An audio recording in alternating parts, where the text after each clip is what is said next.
Now, what were those 3 points again, Roger? The 3 things were, number 1, that they did not want Satan did not want the human family to think that he or his angels existed. Right.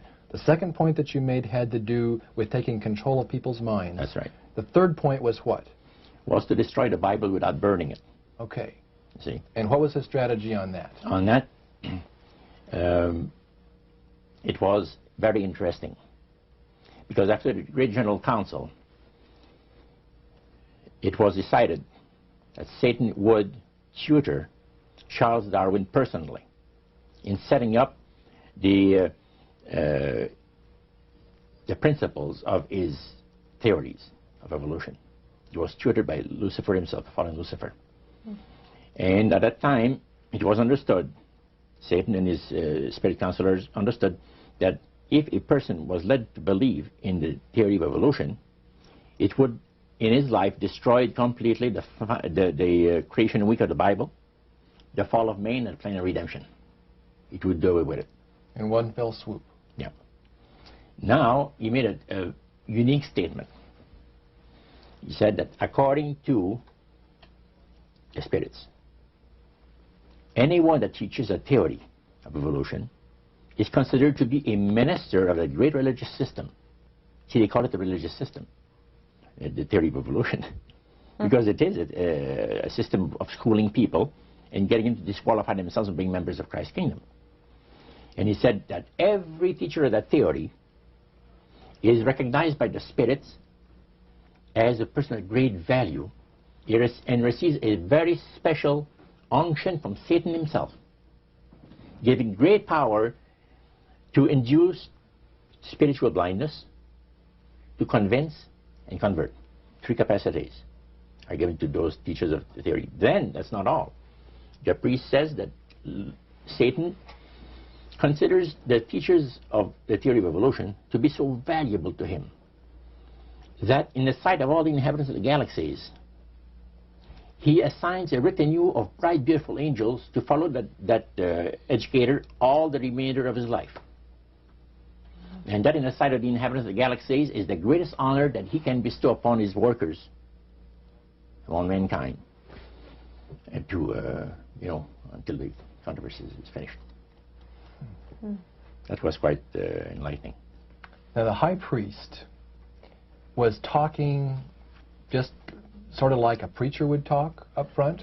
Was he enthusiastic? Did he seem like he had bought into this and was excited about it? Oh yeah, he believed it 100%, no question about it, everything. Why would he be so excited about spirits trying to deceive human beings? Because obviously out of this council of the 1700s, deception was a major part of the strategy. Why? Well, he says it's deception. It's like politics. You believe in one candidate, the other person believes in the other candidate, and they're fighting to get the position, and it's just a matter of who's going to be the smartest. And with Lucifer, the fallen cherubim, he's very smart. He's going to win, and Christ's going to abdicate the rights of the planet. He's going to resurrect his people, have established his kingdom that lasts for ever and ever. God won't be able to destroy him because it would be against God's, the Creator's nature to destroy Lucifer in the fire. Beside that, he said, spirits now, even spirits, have the capacity now to outlive fire.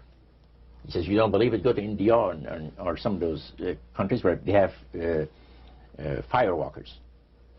And it's done by the power of demon spirits. These people are energized by demon spirits so they can walk on those hot coals without burning themselves. And this is what the high priest said. And he says, if you want to use fire, they can use it. It's not going to burn anybody. So that's the way they believe. So this high priest was almost talking to your group in an evangelistic fervor. Oh yeah, because he figures that he's going to be one of the higher ups in the great kingdom. Okay.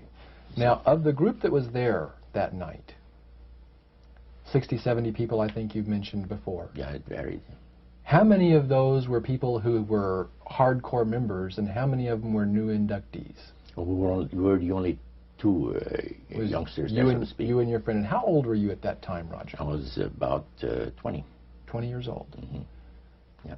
20 years. Did you have a feeling of awe over the fact that you had been chosen? Yes, in a way. And then I got thinking about this. When am I going to have to pay the price? The cost. My parents had brought me up like this. If you get involved with evil, you're going to reap what you sowed. So you want to be upright in life. And if you associate with evildoers, they'll probably land you in jail or somewhere else that you wouldn't want to be. So there's always a price to be paid. So you had that little something maybe instilled by your mother and father a long time ago that kept you from making that full commitment.